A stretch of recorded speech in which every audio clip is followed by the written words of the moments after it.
Hello, and today I'm back with the Minecraft Forge 1.8 modding tutorial. Today we're going to be adding an application bar into our application. I've removed everything from the init, GUI and draw screen method, except for the, I forgot to get rid of these, except for the actual drawing of the background on our screen.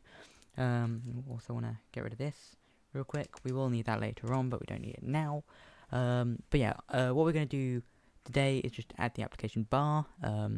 We're not going to do anything like actually make an application this time, but I might do that next week or the week after. So I've made some textures. Oops. Doop. I've made some textures here, a taskbar and an app icon, and we're just going to use this app icon thing whenever we actually, for all of our icons for our applications, and then just reference the position on the grid where it is. Yeah, basically what we're going to do is just draw those onto the screen, and then also draw a label on the screen with the time to go in this little bit here, just because all laptops have to have that, because yeah, you've got it here, so you've got to do it. Maybe we could have a start icon eventually, I don't know, just totally not copying the Windows layout, totally, but yeah. So first we just want to, oh wait no, we don't want to bind that texture. Let's just move that up just for the, and then just put a comment here. You can put a comment with / onto your thing, or /star, and then multi-line it. Yeah, I'm just going to go / drawing the background, and then drawing the application bar, and then / drawing application icons. So first we want to go this .mc get texture manager find texture, new resource location, and then we're just going to go to reference that to tm text, oh no, it's tm colon textures /GUI /application bar.png, and then next one, draw textured modal rect. Wait, which one of these do we want? Let's just copy it from here, and just edit it for the actual width and height. So these last two. What actually is the width and height of this? So I don't have it open here anymore. Yeah, this is my great oops, I forgot to actually no, I need that there. This is my great application icon. I just can't be asked to make anything better. Ooh, why didn't that open in Photoshop? Open Photoshop. Good. So the size of this, oops. Oh, god damn it. Oh, I've got this showing in centimeters rather than pixels. That's great. This is just fine. It's fine. You just count the pixels. Yeah, it's not happening. We could just quickly, this totally isn't a Photoshop,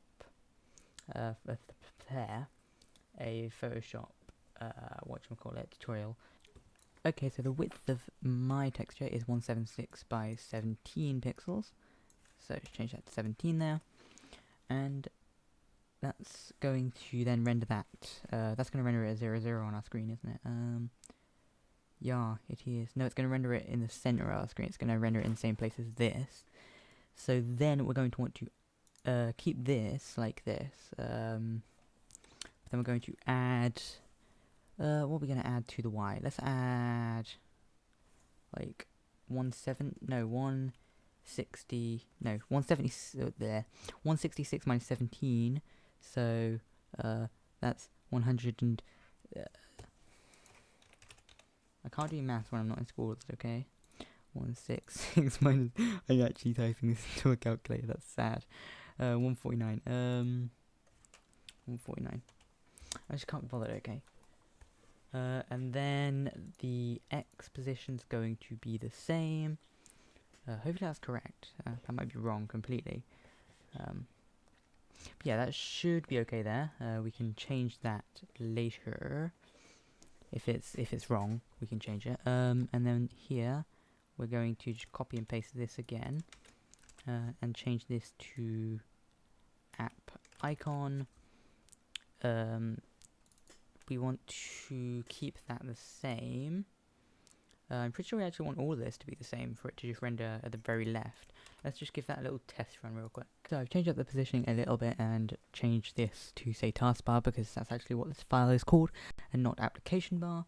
But yeah, I've changed up the positioning, and now we have our little icon rendering down here. We have our blank screen rendering here, and we have our taskbar rendering here on our wonderful laptop. What's this? Oh, that's our tile entity. But yeah, that's that rendering nicely. So now what we want to do is just create something to basically get the game time, and then convert it. Not the game time. No, we can do, yeah, let's do this by game time. I think there's a way to do it by the actual real time as well. I might implement something later on, just to like make the conversions between, no, not conversion, yeah, to make it show the game real time rather than as well as game time, and have like a button to change it in settings or something. But I'm not entirely sure with how to do it for converting the real time into working into the implementing that. I know how to do it for the actual what's it called, game time though. So we can do that now. In order to get your world time in the world, you just need long world time equals mc.getminecraft.theworld.getWorldTime, and then up here we can just quickly create a private what's it called? Private GUI list. No, GUI label. That's what it's called, right? Yeah. GUI label time. And then here we want time equals new GUI. If I can type today. Font render obj. Well, this is great documentation here. Well, do you want an int? But what do you want? What are the parameters? It's not helpful. This really is not helpful. Yep, this is fine. This is fine. These are perfectly great. Right, we'll just have to what's the best way to go about this? Draw string. Yeah, let's just do that. That's how we did it before. Font render obj doop plus world time x. We want to put that at like 170, and y like 170. 170. No, we want to put this about the y about 160. And we can move it about color dot black. Oh, I've forgotten which one of these we want. Is it? No, it's not. That's annoying. Are we gonna have to? Are we gonna have to go through this again? Are we going to have to actually go through all of this again? Change to black. Nope. Import the third one. Change to black. Import the fourth one. Change to black. Dude, it's gonna be the last one, isn't it? It is, isn't it? What? Why doesn't it like that? Why doesn't it like any of the actual colours? Colour. It just doesn't like colours. Wait, or does it? What does it want from that parameter? Does it want an int? Yeah, it wants an int. Oh yeah, we had this before. We had to put in an int. I think the int was 1 for black. I'm pretty sure. Still not sure how it works. But yeah, let's just run this, and then we can not resize. We can move it around to make sure it fits properly.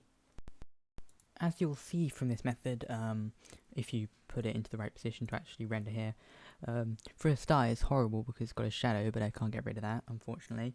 And also you can see that it's rendering, so this will be like say 5 PM, but then it's done in ticks rather than actual like hours and minutes.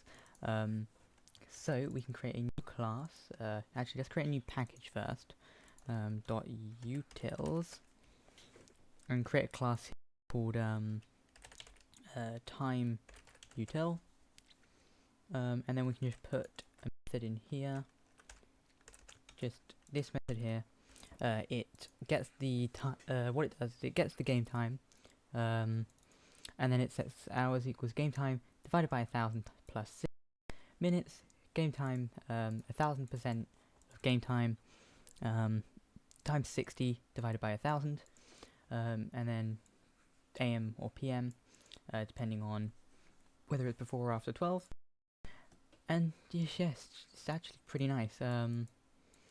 It's something that I found online a while ago when I was looking for a way to do this I just wanted to know how to get the time.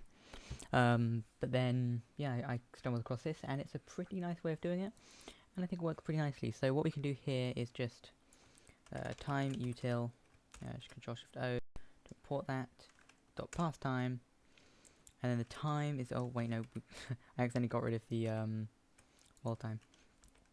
Time util dot pass time world time, and then this will get the world time, and then this will change the world time to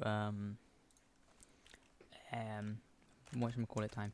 What does this actually return? It returns, okay, returns it as a string. Okay, so string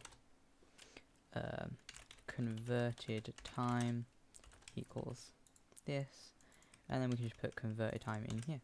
We don't need to put this before it because it will always be converted, and and there you go. Actually, you might want to move that little bit there along. So say if I go to time set 0, oops, that will now say 6 AM, or / time set, let's say 50 1 2 3. It'll say whatever the heck that says. I can't read it. But yeah, what does that say? What number is that? Wait, / time set 2400, no, 24,000. No, that's not what I meant to do. / time set 23,000. That's what I wanted. Yeah, 5 AM / time set 12,000. 6 PM. Yeah, it's just really nice, and it looks pretty. And it says 6 PM, and it's all nice. So yeah, in the download link, I'll just move. Actually, I'll do that now. Just quickly. It'll probably be a better way to do this. Would be to actually not render like this second part the same.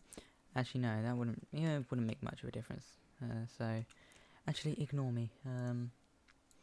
Yeah, it might be slightly better, just for the purpose of just being better. Actually, no. It'll probably be more efficient to render it separately, just because you could like make it longer and shorter if you wanted to. Where's the?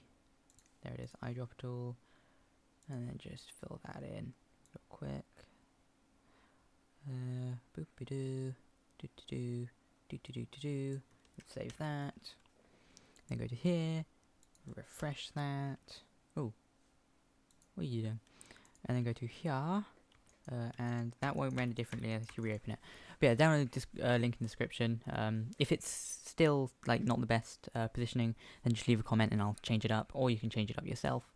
But yeah, I'll just put down a link to that in the description below. So now we have a pretty nice application bar.